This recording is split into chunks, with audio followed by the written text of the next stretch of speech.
Release day from Mississippi State Penitentiary. The night before freedom. In most places, the night before a major life event is filled with anticipation. A new job. A long-awaited journey. A return home. But inside Mississippi State Penitentiary, better known simply as Parchman, the night before release feels different. It is quieter, heavier, and far less certain. Because here, freedom does not begin with a door opening. It begins with a system deciding that everything is in order. Parchman is not just another prison. It is one of the oldest and most historically documented correctional facilities in the United States. Established in 1901, it was originally built on farmland in the Mississippi Delta, a region deeply tied to agricultural labor and a long, complicated history of incarceration practices. For decades, inmates at Parchman worked in the fields under supervision, a system that has been extensively documented in historical archives and later criticized in legal and civil rights reports. That legacy still shapes the environment today. The prison sits on thousands of acres near the town of Parchman, isolated from major urban centers. The distance is intentional. It separates the institution from the outside world, physically and psychologically. And tonight, inside one of its housing units, an inmate is preparing for something that does not happen often enough to feel routine. Release. But even now, there is no guarantee. Because in Mississippi's correctional system, release is not just about time served. It is about verification, documentation, and approval from multiple layers of authority. Former inmates and investigative reports have consistently shown that delays can happen, sometimes due to paperwork issues, sometimes due to staffing shortages, and sometimes due to simple administrative backlog. So even on the final night of a sentence, nothing is certain. The inmate lies awake. Not because he doesn't know what tomorrow is supposed to bring, but because he knows how easily it can change. Before we dive into today's powerful story, don't forget to hit that like button and subscribe for more gripping tales. Your support helps us keep sharing these stories, and we wouldn't want you to miss any of the action. Now, let's get started. Count, the system checks itself. Inside Parchman, every movement is tracked. Every inmate is accounted for. And before anyone can leave, the system must confirm that nothing is out of place. This happens through a process known simply as count. Counts are a standard procedure across correctional facilities in the United States, but at Parchman, operated by the Mississippi Department of Corrections, they carry particular weight on the night before a scheduled release. Correctional officers move through each unit methodically. They stop at every cell. They verify every individual. Names are checked. Faces are confirmed.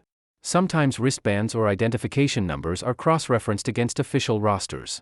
There is no rushing this process. Because a single discrepancy, one missing inmate, one miscount, can trigger a lockdown, halting all movement across the facility, including releases. And this is not hypothetical. Across U.S. prison systems, documented cases show that count discrepancies can delay operations for hours until the issue is resolved. So even if an inmate is scheduled to leave in the morning, he remains part of the count, still fully inside the system, still subject to its control. And as officers pass each cell, the reality becomes clear: freedom does not begin when your sentence ends. It begins when the system confirms you can go. Paperwork, the real gatekeeper. If prison is built on control, then paperwork is what enforces it. At Parchman, no inmate walks out of the facility without passing through a complex administrative process, one that often begins days before the scheduled release date. Behind the scenes, multiple departments are involved. Record staff review sentencing documents. Case managers verify eligibility for release. Classification officers confirm that the inmate's status matches the conditions required for discharge. And in some cases, parole boards or external agencies must also sign off. For inmates completing their full sentence, known as end-of-sentence discharge, the process may seem straightforward. But in reality, it is anything but. Sentence calculations must be precise. Any earned time credits, for good behavior, work programs, or trustee status, must be accurately applied. If there are discrepancies in records, they must be resolved before release can proceed. And then there is another critical factor: detainers. A detainer is a request from another law enforcement agency, local, state, or federal, asking that the inmate be held or transferred upon release. If a detainer exists, the inmate will not walk free. He will be handed over, transferred into another system. And in some documented cases, inmates have only learned about detainers at the final stage of release processing. This is why paperwork matters more than anything else. Because until every document is verified, every signature completed, every system cleared, freedom is just a scheduled event, not a guaranteed outcome. Property, what's left of a life. When an inmate enters Parchman, his personal belongings are taken, cataloged, stored, and sealed away. On release day, those items are returned. But what comes back is rarely significant in material value.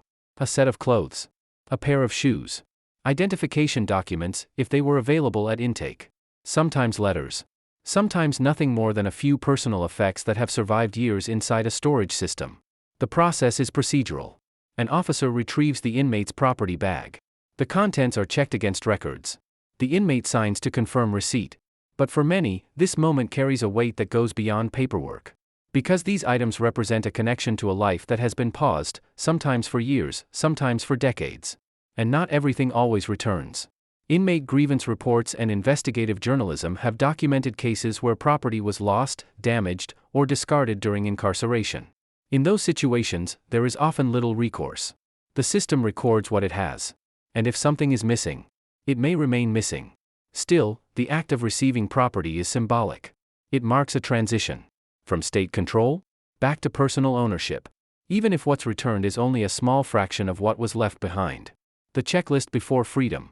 At Parchman, release is not a moment. It is a checklist. And every step must be completed in sequence. Identity is verified again. This is not optional. Even if the inmate has been in the system for years, confirmation is repeated to ensure that the correct individual is being processed. Sentence completion is confirmed once more. Not based on memory. Not based on assumption. But based on official documentation reviewed by record staff. Disciplinary records are checked. While most disciplinary actions do not extend a sentence directly, certain violations or administrative holds can affect the timing of release processing. Medical status may be reviewed, particularly if the inmate requires medication or documentation for continued care outside the facility. And then comes the final verification: no outstanding holds, no detainers, no unresolved legal issues. Because if even one of these appears in the system, everything stops. Across the United States, documented cases have shown inmates being held past their release dates due to administrative errors or unresolved records. Mississippi has not been immune to these issues, as noted in various legal filings and investigative reports. So until the checklist is complete, freedom remains conditional, waiting inside a system that moves slowly. By this point, everything may be ready. The paperwork cleared, the checklist completed, the property returned. And still, nothing happens. Because inside Parchman, movement is controlled by schedule, staffing, and procedure, not by urgency. Former inmates interviewed by organizations like the Marshall Project have described release day as one of the most psychologically difficult parts of incarceration. Not because of fear, but because of waiting. Time inside prison does not move in a predictable way. Minutes can feel extended. Sounds become amplified. Every movement outside the cell draws attention. A set of footsteps. A voice in the hallway. The sound of keys. Each one could signal that the process is moving forward. Or it could mean nothing at all. And there is no way to know which. Because communication inside prison is limited. Information is controlled. And updates are not always provided in real time. So the inmate waits. Not for a specific time, but for a specific moment. The moment when someone calls his name. The call that changes everything. At some point, without warning, it happens. A correctional officer stops at the cell, looks in, and calls a name. There is no build-up, no announcement, no ceremony. Just a name spoken into a space that has held the same routine for days, months, or years. The door unlocks. And for the first time, the inmate steps out knowing that this movement is different from all the others that came before it. Not for count. Not for work. Not for meals. But for release processing. Still, even now, he is not free. Because leaving the cell is only the first step. Between this moment and the outside world, there are still doors. Still procedures. Still layers of control that must be passed through. And until the final gate opens, everything remains inside the system. The walkout. The processing corridor. Once the cell door opens, the inmate does not walk out alone. He is escorted, step by step, through a system that is designed to control every movement until the very last second. Inside Parchman, release is handled in designated processing areas, controlled zones where inmates are finalized for discharge. These areas are separate from general population housing and are operated under direct supervision. The walk there is short, but it feels longer.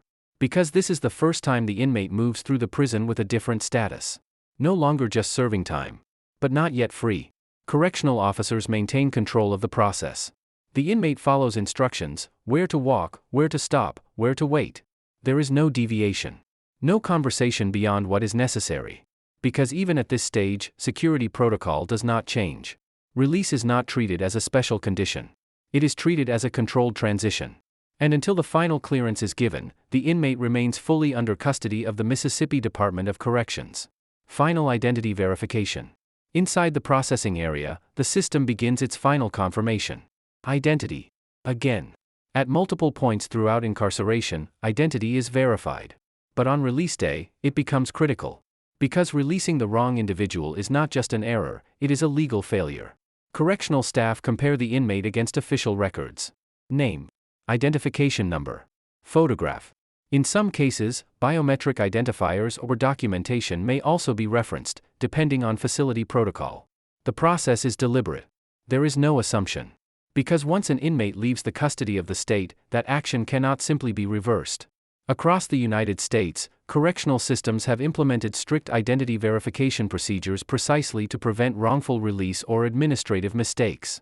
At Parchman, this step reflects a broader reality: the system is built to prevent error. Even if that means slowing everything down.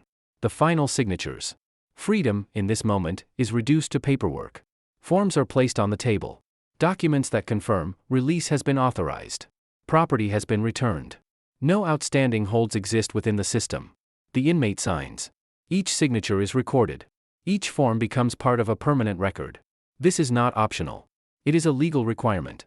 Because release from prison is not just a physical act, it is a documented transfer of status. From inmate to civilian. And that transition must be recorded in detail. In some cases, inmates are also provided with documentation outlining the terms of their release, especially if they are leaving under parole or post-release supervision.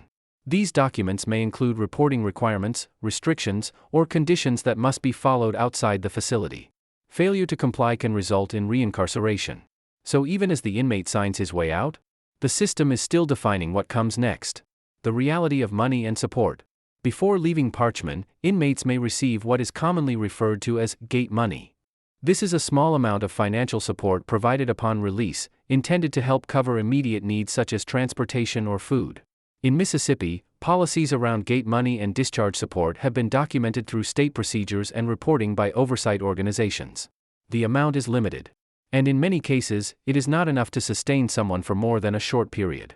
Some inmates may also receive transportation assistance, typically in the form of a bus ticket, depending on their situation and available programs. But support varies.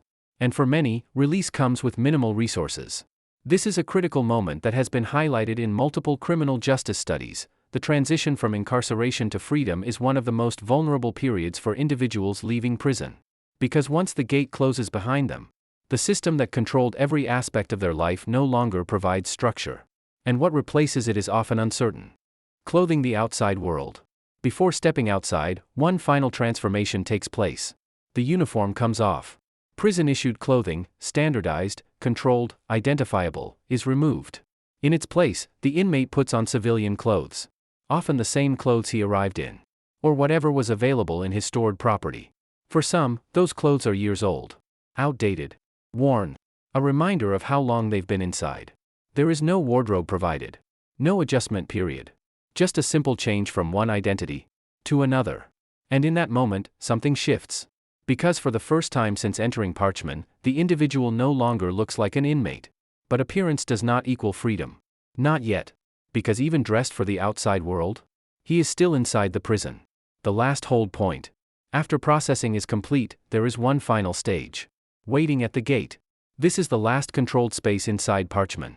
A holding area where inmates are kept until staff confirm that everything is ready for exit. It is quiet, deliberate, and often brief, but not always. Because even at this point, release can still be delayed. Final checks are conducted. Staff coordinate timing. Security ensures that movement through the gate is controlled and documented. Nothing is left to chance. Because once the inmate passes through that door, the responsibility of the institution ends. And that transition must be precise. For the inmate, this is the closest point to freedom. But also one of the most uncertain. Because until the door opens, he is still inside. The gate opens. And then, it happens. The final barrier moves. The gate opens. There is no countdown. No announcement. Just a mechanical shift. Metal moving against metal. And space appearing where there was once a wall. The inmate is instructed to move forward, step by step, across a threshold that marks the end of incarceration. Behind him, the system, the routines, the controlled environment of Parchman. Ahead of him, open space, unstructured, unpredictable, real. This moment, simple as it may look, represents the completion of a process that began long before this day. A process defined by time, documentation, and control. And now, it ends with a single step. First steps outside. Outside Parchman, the world does not wait. There is no reception. No structured transition zone. Just open land. The prison's location, deep in the Mississippi Delta, means that release often happens in isolation. There are no busy streets outside the gate. No immediate access to services. Just distance. And silence. For many former inmates, this moment is disorienting. Not because of fear, but because of contrast. Inside prison, every movement was controlled. Every action scheduled. Every decision made within a system. Outside, none of that exists. And the adjustment begins immediately. Freedom, or transfer. But for some inmates, this moment does not lead to freedom. Because not every release ends at the gate. If a detainer has been placed by another agency, local law enforcement, another state, or federal authorities, the inmate may not walk away. Instead, he is transferred. Taken into custody again. Moved from one system to another. This reality has been documented across U.S. correctional systems. And it highlights a critical truth: release from one facility does not always mean release from incarceration. For those individuals, the gate at Parchman is not the end. It is a transition point. After the gate, the first decision. The moment the gate closes behind him, everything changes. Inside Parchman, every step was directed. Where to go, when to move, what to do. But outside, there are no instructions. The first decision comes immediately. Where to go. For some, family is waiting. For others, there is a ride arranged. But for many, there is nothing. No one at the gate. No clear next step. The prison's remote location in the Mississippi Delta means transportation is not always easily accessible. Reports and reentry studies have consistently highlighted this as a major challenge for individuals leaving facilities like Parchman. If transportation assistance is provided, it is often limited, sometimes a bus ticket, sometimes directions. But the responsibility to navigate the next step falls entirely on the individual. And for someone who has spent years inside a controlled system, that responsibility can feel overwhelming. The first hours of freedom. The first few hours after release are often described as the most disorienting. Not because freedom is unfamiliar, but because everything else is. Technology has changed. People have moved on. Entire systems outside have evolved while time inside stood still. Something as simple as using a smartphone, navigating transportation, or finding a place to stay can become a challenge. Research into reentry experiences across the United States has shown that these early hours are critical. Without stable support, individuals are at higher risk of homelessness, unemployment, and reoffending. And yet, despite the importance of this moment, structured support is often limited. So the first hours of freedom become a test. Not of survival inside prison, but of adaptation outside it. What freedom really looks like. From the outside, release day looks like a clean ending. A sentence completed. A door opened. A life resumed. But the reality is more complex. Because leaving prison does not erase what came before it. Criminal records remain. Barriers to employment exist. Housing can be difficult to secure. And reintegration into society is not immediate. It is gradual. Often uncertain. And sometimes unstable. Studies across the United States have consistently shown that reentry is one of the most challenging phases of the criminal justice process. Not because of what happens inside prison, but because of what happens after. And for those leaving places like Parchman, that journey begins with a single step into an open world that offers freedom, but not always direction. The system ends here. Back inside Mississippi State Penitentiary, the system continues. Counts are conducted. Doors open and close. Schedules repeat. Because for the institution, nothing has changed. One inmate has left. Thousands remain. And the process will repeat again. Another name. Another release. Another walk through the same system. But outside that gate, for the individual who just walked away, everything has changed. Because release is not the end of a story. It is the beginning of a different one. One that is no longer controlled by the system, but shaped by what comes next. Release day is often seen as freedom. But as we've seen, it's more than that. It's a transition, from structure to uncertainty.